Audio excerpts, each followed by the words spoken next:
Good morning, everyone. Lovely to see you, whether you're in the room, whether you're at home, you are so welcome. I just want to take a couple of minutes at the start just to recap the journey that we've been on these last couple of weeks. One of the things we've been talking about are some dreams around a new compassion center. We've shared about 5 areas of human need that will come up in a graphic in just a moment. And just reminding us that Storehouse, over the 25 years-ish that Storehouse has been running, has been primarily focusing on the immediate needs around food and clothing, and that has been wonderful.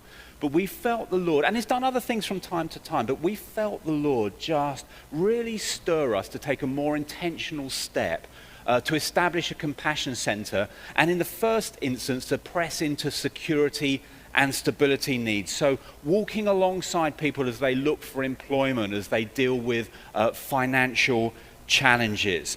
And so we've had a team exploring some options. We've been looking at organizations such as CAP, community money advice. We may well partner with another local church, but what's most needed right now is people like you. People like me. People that will just walk alongside somebody as they get information together to go to a debt advisor, that will help people prepare for an interview, write a CV, just prepare applications. And so we would love you to explore that with us. Full training is given, so you don't need to be sort of like, have it all sorted out, yeah? But come and explore with us this Tuesday evening at 7:30, or Wednesday, we're going to repeat it at 11 o'clock in the morning. It's on Zoom. There's going to be a link going up in the online text so you can book there. If you're on site, there is a sign up on the table at the back. We would love you to come and explore that. And the other thing that we spoke about last week was about generosity. We just noticed the way that our generosity is seen by God and those around us, that it's about sacrifice and not the size of what we offer. And it has a starting point, and the starting point is that everything that we have in our hands belongs to God. It's come from Him, it all belongs to Him. And so if you're a part of Riverside Vineyard Church, what I'm asking is that we all take some time, and it could be today, or maybe in the next couple of days, to review our giving, particularly in the area of finances. And I asked us a couple of questions last week to help us to frame that. What has the Lord put in our hands? And what are we going to do with it? And prayerfully, when the Lord speaks to us, then do it. So it's quite simple in one. What does the Lord put in our hands, and what proportion am I going to give? What am I going to do with it? And then we do that. If you're already giving, thank you so much. Do take a moment at this time of year just to review where you're at. If you need to make any changes, and you're giving by direct debit or standing order, take that up with your bank, please. If you're not regularly giving yet, we would love you to start, and today is a good day. You can find all the information at riversidevineyard.com, but I know that many people now do not have printers at home. So we're trying to make this super easy. If you are on site, humor me right now. There is a piece of paper that looks exactly like this one that's under your chair. Could you just grab that, wave it at me, cool yourself down, create some breeze? That is wonderful. But even better, if you're not giving yet, could you take the next few minutes? I will be absolutely fine if you take this moment. I'd love you to listen to the rest of my talk, but actually, if this is now the moment for you to prayerfully do something, then do that. There is a pen under your chair as well. Or take this home, pray, and then you can send that back to us or bring that back. If you're online this morning, there's a link going up in the chat. You can just fill in your name and a very brief details, and we will post this information to you. I know for some you prefer to give, physically, cash and check. We can send you a pack of 12 monthly giving envelopes. Again, you can just indicate that, and we would be delighted to send that out to you. Okay. What we're going to do today is we're going to continue to think about how we can open our hands. So just take a moment to think about the community that you're a part of, your neighborhood. Chances are there's quite a lot of need in your community, right? I looked up some stats in this past week. This is data from about 2 years ago, looking at the levels of child poverty in different communities around here after housing costs, okay? I live in Richmond Borough. Wonderful, lovely, right? 1 in 6 children in Richmond Borough is defined as living in poverty. 1 in 6. It is the same rate in Spelthorne Borough, so for those of you who live kind of Sunbury kind of area around Shepperton, 1 in 6. In Hounslow Borough, it's 40%, 41%. 2 in 5 children in Hounslow Borough are defined as living in poverty. And that's just one example of the kind of needs that are around us. The need is huge. So this is a somewhat rhetorical question. Do you feel that you have enough in your hands to make a significant difference? If you're online, type yes or no. In the room, do you feel you have enough in your hands to make a significant difference in your community? Yes? No? Maybe? Not sure? Touchdown? Most of the time I don't. I'm incredibly grateful for what the Lord has given me and our family, but for me it can feel so small compared to the vastness of the need around me. I have what I hope is some really good news for us today. Jesus is in the business of multiplying what's in our hands. He's in the business of multiplying what's in our hands. So if you're a follower of Jesus, what we're going to look at today should give you a lot of hope. And if you're not yet a follower of Jesus, firstly, I'm so delighted that you're connecting with us today. And I hope that one of the things that you hear is the offer that Jesus gives to every one of us to live an extraordinary life of opportunity and bringing hope into our world. So if you have a Bible, could you turn with me to Mark chapter 8? Mark is the second of the Gospels. If you've got a paper Bible, it's about that far through. You might have a gadget or a device. The words will come up on the screen in a moment. If you're familiar with the Gospels, there are 2 occasions where Jesus fed, with his disciples, fed large crowds of people. One, there was 5,000 plus people. The one in Mark chapter 8 that we're going to look at today, there were 4,000-ish people. So that's a lot of people. Let's start in verse 1 of Mark chapter 8. During those days, another large crowd gathered. Since they had nothing to eat, Jesus called his disciples to him and said, I have compassion for these people. They have already been with me 3 days and have nothing to eat. If I send them home hungry, they will collapse on the way, because some of them have come a long distance. His disciples answered, but where in this remote place can anyone get enough bread to feed them? So that's our scene. Large crowd, as we'll find, about 4,000 people. They've been there for 3 days. They're hungry, really hungry. Remote place, no shops. Have you ever watched the movie Groundhog Day? If you're online, you can type in right now, Groundhog yes, I've seen it. Groundhog no, I've not seen it. In the room. Yes, watch Groundhog Day? No, not watch Groundhog Day? Not sure? I've watched it again and again and again. If you've watched it, you'll know that one. It's a story of a guy that's trapped in a time loop, and he keeps reliving the same day time and time again. Do you ever have deja vu moments in life? Been here before somehow? Keep a finger in Mark chapter 8. If you were to go back to Mark chapter 6, large crowd, 5,000 plus people, remote place, no food. An incredible miracle takes place. The crowd is fed by Jesus and the disciples. Chapter and a half later. Now, before we diss the disciples, I want to suggest that most of us are exactly like them. That we quickly forget what the Lord has done. Faith and expectation just ebbs away. And so a really important part of the Christian life is taking time to remember. That's why we share communion today. Because Jesus said you need to do this to remember. It is so important that there are moments in life where we remember, that we recall what God has done and what he's doing and what he will do in our lives. Let's read on, verse 5. How many loaves do you have? Jesus asked. 7, they replied. Okay, here's some quick maths. 4,000 people divided by 12 disciples is 333.3 people each. Okay? And 7 loaves between them, that's 7/12 of a loaf per disciple. Okay? Just bear those numbers in mind. Let's read on, verse 6. He told the crowd to sit down on the ground. When he had taken the 7 loaves and given thanks, he broke them and gave them to his disciples to set before the people, and they did so. They had a few small fish as well. He gave thanks for them also and told the disciples to distribute them. The people ate and were satisfied. Afterwards, the disciples picked up 7 basketfuls of broken pieces that were left over. About 4,000 were present. It's an amazing story, isn't it?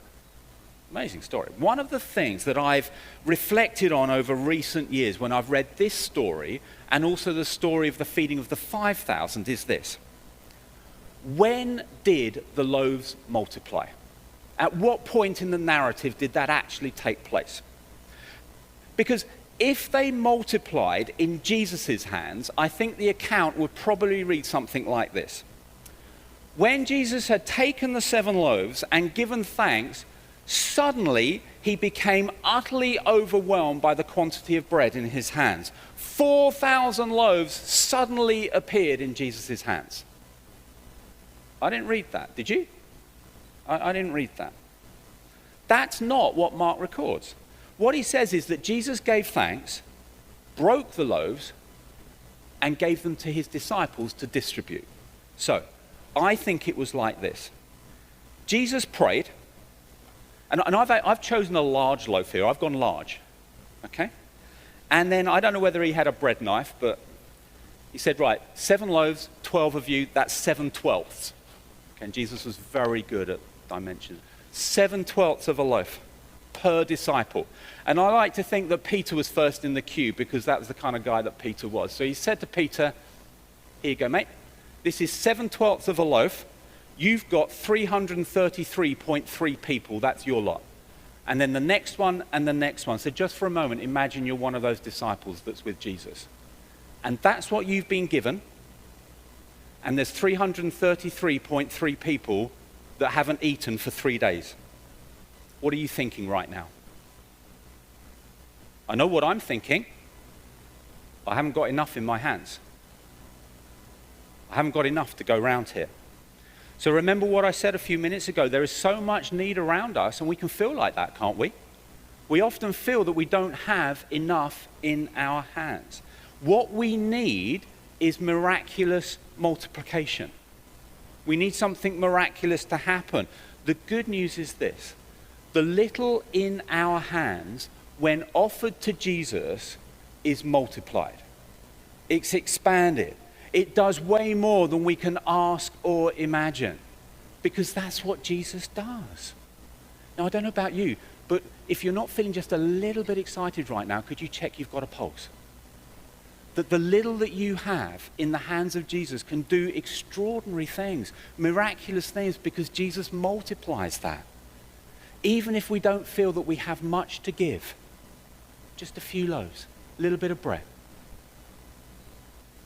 How do we position for multiplication? That's what I want to go on and ask. How do we position for multiplication? I want to share 3 things this morning. The first is this: allow compassion to rise. Allow compassion to rise in our hearts, in our lives. You see, following Jesus is a journey of becoming more like Jesus. And Jesus looks out on this crowd, he sees their need, and he says, I have compassion. Now, the word in the original Greek text that we translate as compassion has a literal meaning of being moved in the bowels. It's like, it's not just a little bit of pity, kind of like, oh, what a shame. It's like, it's a gut-wrenching movement in the depths. It's deep, it's visceral, it's a compelling to do something that just grips the very depths of our beings. So that's the first thing, that we allow compassion to rise. And what we then do is that we open our hands. We open our hands. Jesus says, verse 5 to his disciples, how many loaves do you have? In other words, what's in your hands? What's in your hands? And so we look at what the Lord has put into our hands. The time he's given us, the energy, the skills, the abilities, the resources, the money. And then we give it all to Jesus. All of it. And somewhere between verses 5 and 6 in the account that we read, Jesus put those loaves back into the disciples' hands. And this is what it means to open our hands. That we look what's in our hands and then we put it into his. Knowing that when he gets hold of that, he has the power to multiply it. Because in my hands, this is just 7/12 of a loaf of bread. But in Jesus' hands, it's a crowd-filling banquet. Do you see the difference? Do you see the difference with when Jesus gets hold of what we put into his hands? The skills and the resources that we have will only go so far unless we open our hands and put what we have into his hands. So let compassion rise, open our hands. What we then must do is take our 7/12 loaf of bread and try something. Just have a go. Just take a risk.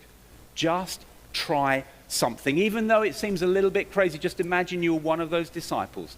That's all that Jesus has given you, and he says there's 333.3 people there. Have a go. Have a go. We take a step, don't we? We take a step with what we have. And you know what? Then the power of God comes. Then the power of God falls. And we'll never feel like we're ready. We'll never feel like we have enough. But you see, what I love in the story that we read is the disciples did not wait until they had the bread that they needed. They took what they had and just had a go. And so we take our 7/12 of a loaf of bread, what the Lord has put into our hands, we've given it to him, and he's released us back, and then we just try something. And sometimes we'll fail, won't we? Anyone ever failed? You've had a go. Yeah. Come on, the rest of you, your arms aren't working. Sometimes we fail, and sometimes we'll win.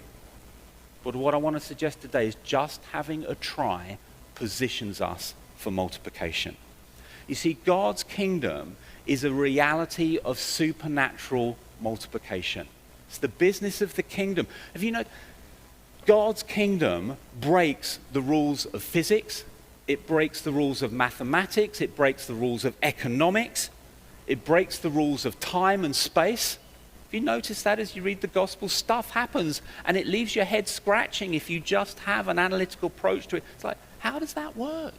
It's because God's kingdom is other. It's a supernatural reality of multiplication. And so as we give financially to God, we may put what may seem like a modest amount of money. But guess what Jesus does? Guess what he does? He multiplies it for the sake of his kingdom. We give a few hours a month to something like the Compassion Center. It might just seem just a little bit of time. Guess what Jesus does? Guess what he does with that? You see, this is the kingdom adventure that Jesus invites us into. And so I want to just lead us in a moment, as we often do, where all of us can just take a moment to say yes to Jesus again, to give him our yes. And I know many in the room here and online, you've given your yes in a sort of, Jesus, I'm giving my life to you way before, and that is wonderful. But again, I want us to have a moment where we just say, Jesus, in this adventure of multiplication, of giving the little that we have into your hands, knowing that you can do extraordinary things of that, Jesus, I'm saying yes to that adventure. I'm saying yes to that. And for others, you may be with us in the room or online, and you haven't come to a moment yet where you've said yes to Jesus for the first time. And so this is a good moment for you as well. So can I just encourage us where we are, that we just bow our heads, that we're just very present with Jesus in this moment. He is with us right now. And I'm going to just pray a very simple prayer.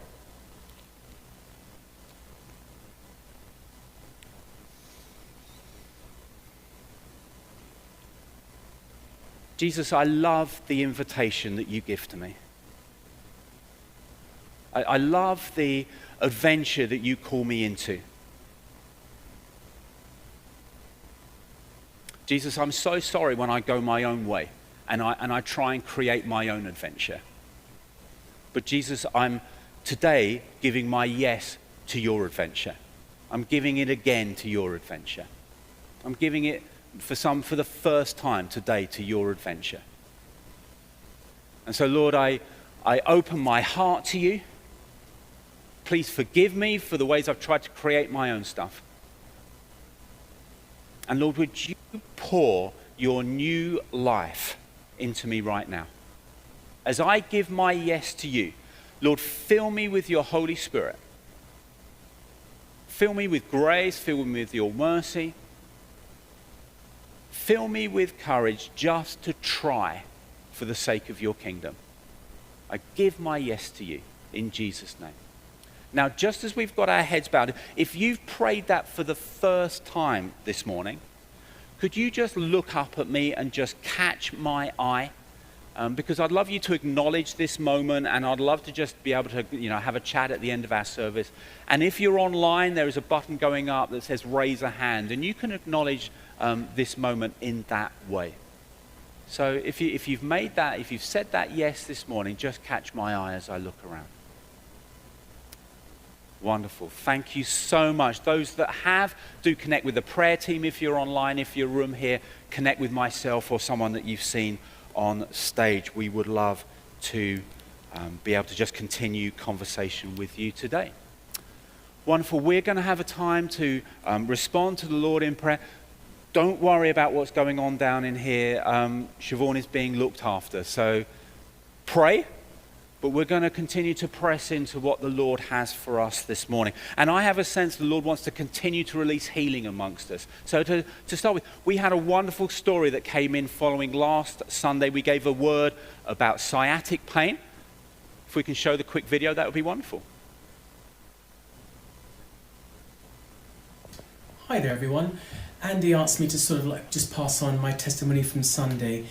When he sort of mentioned, please come up for prayer for sciatica, that's me, definitely. So I went up, and a guy called Dave prayed for me, and I'm healed. It's really funny because I didn't even realise. I felt a little dull ache, but I went outside, started talking to people, and before I knew it, I thought, oh, hang on, the pain has gone.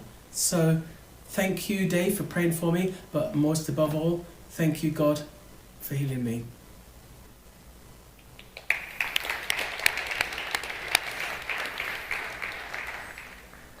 That's cool, isn't it? So cool. Alarin, Kim, have you got stuff you want to share with us?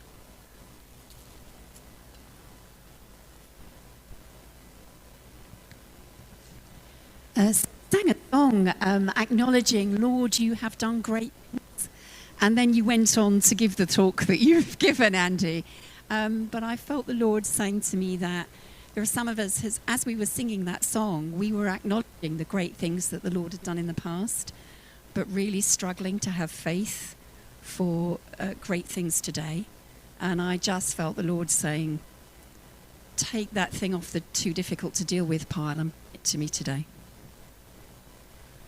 I had a word about people suffering from blood clots or like a DVT or something, and it's so if that's you or anything like that, then please get prayer for that. I think I absolutely echo what Kim was, the sense of I'm not finished. We can see the good things, the great things now and in the future. And that was look, God's like, it's an invitation. It's like, come and be part of my story. Wonderful, thank you. I sensed a couple of things as we've been praying today. One is pain in the elbow. I don't know which one, and it probably doesn't matter. Most of us got two. Pain in the elbow. And the other one was, I've got some pain right now on the underside of my left foot, and it's not my pain. And so if that's you, I would love us to pray for you, because I would like to get rid of the pain under my foot. And often that doesn't happen until your pain has been dealt with. And I would really like that. So there may be a bunch of other things. There may be other ways that you have got pain, and particularly in parts of your body. but also, you know, mind and heart, and that's okay as well. So the guys will lead us in some worship. Could I just ask that if you would like some prayer this morning, that some of those things that we've shared, but some of those healing kind of invitations, if that's for you, could I just ask you to be brave and just take us to stand up where you are right now?